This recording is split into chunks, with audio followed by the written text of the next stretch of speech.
ఫోటోని కుట్టేద్దాం. నగరంలో సరికొత్తగా ట్రెండ్ అవుతున్న ఎంబ్రాయిడరీ స్టైల్. పూర్తి వివరాలకు చదవండి రేపటి సాక్షి హైదరాబాద్ ఎడిషన్. అందరికీ నమస్కారము.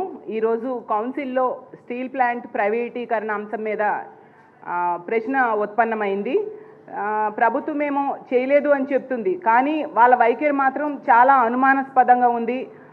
కార్మికులకు కూడా భయోందోళనలు కలిగించేట్టుగా వాళ్ళు చేస్తున్న పనులు ఉన్నాయనేది క్లియర్గా స్పష్టమైంది.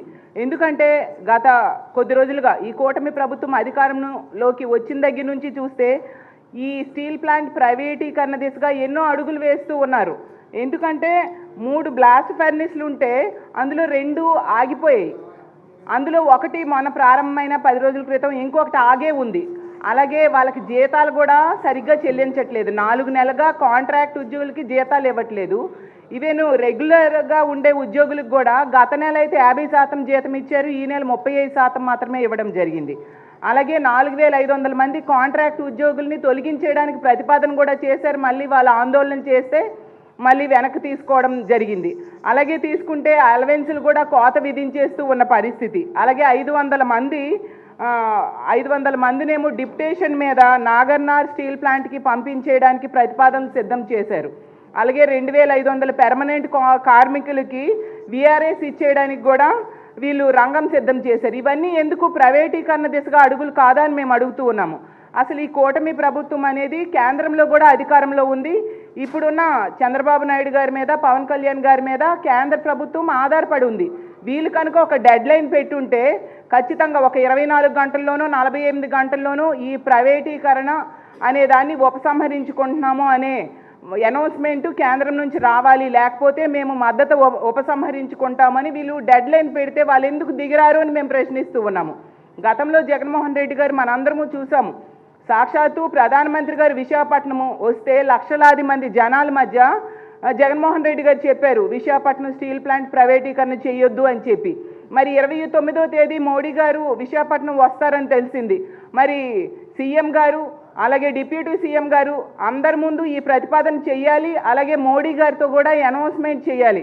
ఈ ప్రైవేటీకరణ ప్రతిపాదన వెనక్కి తీసుకుంటున్నాము అనే అనౌన్స్మెంట్ చేయాల్సిన అవసరం ఉంది.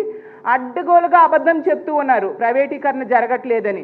జరగకపోతే కేంద్రం ప్రతిపాదన ఎందుకు పెడుతుంది? స్టీల్ ప్లాంట్ కార్మికులు 1300 రోజులుగా ఎందుకు ఆందోళన చేస్తూ ఉంటారు చెప్పండి. అసలు ఈ స్టీల్ ప్లాంట్ అనేది ఆంధ్రప్రదేశ్ ప్రజల సెంటిమెంట్. ఒక్క ఉత్తరాంధ్రకే కాదు, ఇది మొత్తం ఆంధ్రప్రదేశ్ ప్రజల తాలూకా సెంటిమెంట్. 32 మంది ప్రాణత్యాగం చేశారు. విశాఖ ఉక్కు ఆంధ్రుల హక్కు అని చెప్పి నినదిస్తూ 32 మంది ప్రాణత్యాగం చేశారు. కాబట్టి ఈ స్టీల్ ప్లాంట్ ప్రైవేటీకరణ ఆపాల్సిన అవసరం ఎట్టి పరిస్థితుల్లో ఈ కూటమి ప్రభుత్వం మీద ఉంది. చంద్రబాబు నాయుడు గారు, పవన్ కళ్యాణ్ గారు ఎన్నికల సమయంలో ఈ ప్రైవేటీకరణ చేయనివ్వమని చెప్పడం వల్ల నమ్మి ఆ ప్రాంతంలో ప్రజలందరూ ఓట్లు వేయడంతో అన్ని సీట్లు ఆ పార్టీ గెలుచుకోవడం జరిగింది. కానీ ఎన్నికలయ్యాక ప్రధానమంత్రి గారి దగ్గర గట్టిగా అడగడం, ఒక డెడ్ లైన్ పెట్టడం అలాంటివి ఏమీ చేయట్లేదు. ఫర్ ఎగ్జాంపుల్ చూడండి, పక్క రాష్ట్రాల్లో తీసుకుంటే కర్ణాటకలో కుమారస్వామి గారు ఉన్నారు, కేంద్ర మంత్రి కుమారస్వామి గారు. భద్రావతి స్టీల్ ప్లాంట్ కోసం 30,000 కోట్లు తీసుకెళ్లారు. కేవలం 2 ఎంపీలు ఉన్నారు అతని దగ్గర. మరి 21 మంది ఎంపీలు ఉన్నారు. మన మీద డిపెండ్ అయ్యి కేంద్రం ఉంది, కేంద్ర ప్రభుత్వం నిలబడింది. మరి మనం గట్టిగా అడిగితే ఎందుకు ఎవరు చెప్పండి? 21 మంది ఎంపీలు ఉండేటప్పుడు ఎందుకు ఎవరు? వాళ్ళు అడుగుతున్నవి సెయిల్లో విలీనం చేయమని, లేదా పెట్టుబడి కింద 15,000 కోట్లు కావాలనేసి అడుగుతూ ఉన్నారు, లేదా కేంద్రము ప్రతిపాదించిన పెట్టుబడుల ఉపసంహరణ నిర్ణయాన్ని వెనక్కి తీసుకోవాలని అడుగుతున్నారు. అవి చాలా న్యాయబద్ధమైనవి. నిజంగా ఇలాంటి సెంటిమెంట్తో కూడుకున్న స్టీల్ ప్లాంట్ని ఈ కూటమి ప్రభుత్వం ఆ కార్మికుల్ని మోసం చేయడం చాలా దారుణం. ఖచ్చితంగా ప్రధానమంత్రి గారు వచ్చినప్పుడు ఈ కూటమికి సంబంధించిన ముఖ్యమంత్రి గారు, డిప్యూటీ సీఎం గారు వెళ్తారు. కాబట్టి ప్రధానమంత్రి గారితో ఎట్టి పరిస్థితుల్లో స్టీల్ ప్లాంట్ ప్రైవేటీకరణ ఆపాలని అనౌన్స్ చేయాల్సిందిగా మేము డిమాండ్ చేస్తూ ఉన్నాము.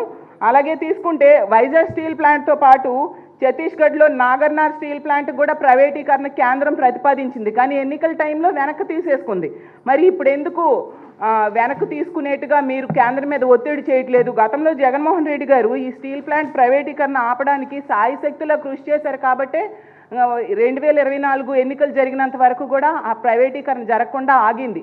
ఎందుకంటే ఎన్నోసార్లు ప్రధానమంత్రి గారికి లేఖ రాయడం, సాక్షాత్తు ప్రజలందరి ముందు అడగడం, మా ఎంపీలందరూ కేంద్రంలో 120 మంది ఎంపీల మద్దతు తీసుకొని సంతకాలు పెట్టించారు. స్టీల్ ప్లాంట్ కార్మికులను పిలిచి జగన్మోహన్ రెడ్డి గారు విశాఖపట్నం వచ్చినప్పుడు పిలిచి వాళ్ళతో మాట్లాడి వాళ్ళ సమస్యలు తెలుసుకున్నారు. వెళ్ళిన ప్రతిసారి కూడా ప్రధానమంత్రి గారి దగ్గర ఈ ప్రతిపాదన పెట్టడం జరిగింది. అలాగే లోక్సభలోను రాజ్యసభలో కూడా మా ఎంపీలందరితో కూడా స్టీల్ ప్లాంట్ ప్రైవేటీకరణ ఆపాలి, దానికి మా వైఎస్ఆర్ కాంగ్రెస్ పార్టీ వ్యతిరేకమని చెప్పడం జరిగింది. కానీ కేంద్రం అప్పుడు మా ప్రభుత్వం మీద, మా ఎంపీల మీద డిపెండ్ అయ్యే స్టేజ్లో లేదు. ఈరోజు కేంద్రం ఈ కూటమిలోని ఎంపీల మీద డిపెండ్ అయి ఉంది. కాబట్టి మీరు ఖచ్చితంగా డెడ్ లైన్ పెట్టి ఈ స్టీల్ ప్లాంట్ ప్రైవేటీకరణ ఆపాలి. ప్రైవేటీకరణ దిశగా అడుగులు పడుతూ ఉన్నాయి. ప్రజలను మభ్య పెట్టొద్దు. మీరు చిత్తశుద్ధితో స్టీల్ ప్లాంట్ ప్రైవేటీకరణ ఆపడానికి కృషి చేయాలి. స్టీల్ ప్లాంట్ ప్రైవేటీకరణ అనౌన్స్మెంట్ వచ్చేంత వరకు కూడా మీరు దీని మీద పోరాటం చేయాలని కోరుకుంటూ సెలవు తీసుకుంటున్నాం.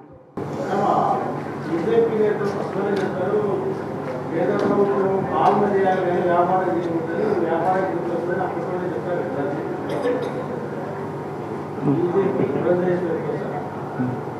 వ్యాపారం చేయడం అనేది ప్రభుత్వ బాధ్యత కాదు, పాలన చేయడం విశాఖ అనేది వ్యాపారం కిందకి వస్తుంది. కాబట్టి మేము చేయమని చెప్పి బీజేపీ వాళ్ళు అప్లై.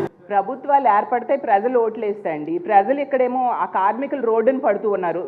కాంట్రాక్ట్ కార్మికులు అయితే గత 4 నెలలుగా జీతాలు ఇవ్వక కుటుంబ సభ్యులు బడ్డీ కోట్లు పెట్టుకొని బ్రతుకుతూ ఉన్నారు. అంత ఘోరమైన పరిస్థితిలో ఉంది. కొన్ని వేల మంది దాని మీద బ్రతుకుతూ ఉన్నారు. అసలు ఇది ఒక సెంటిమెంట్. మా ఉత్తరాంధ్రకే కాదండి, మొత్తం ఆంధ్రప్రదేశ్ మొత్తంకి స్టీల్ ప్లాంట్ అనేది ఒక సెంటిమెంట్.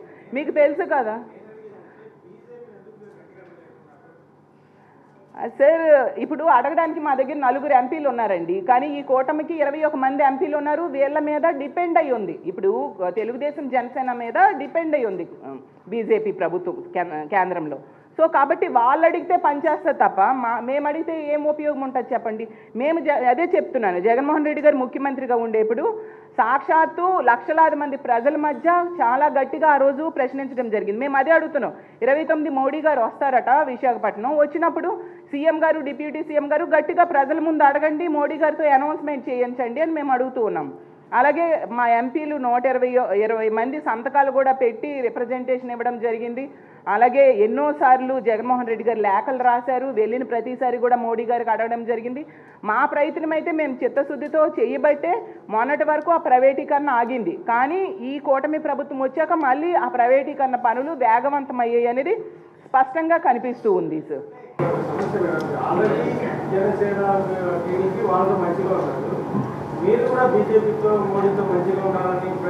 సార్ అంత లక్షలాది మంది ముందు జగన్మోహన్ రెడ్డి గారు ప్రైవేటీకరణ ఆపాలని అంత ధైర్యంగా చెప్పారు అంటే ప్రజల కోసం ఎంత చిత్తశుద్ధితో మా వైఎస్ఆర్ కాంగ్రెస్ పార్టీ, మా జగన్మోహన్ రెడ్డి గారు పనిచేస్తున్నారనే విషయం మీరు అర్థం చేసుకోండి సార్.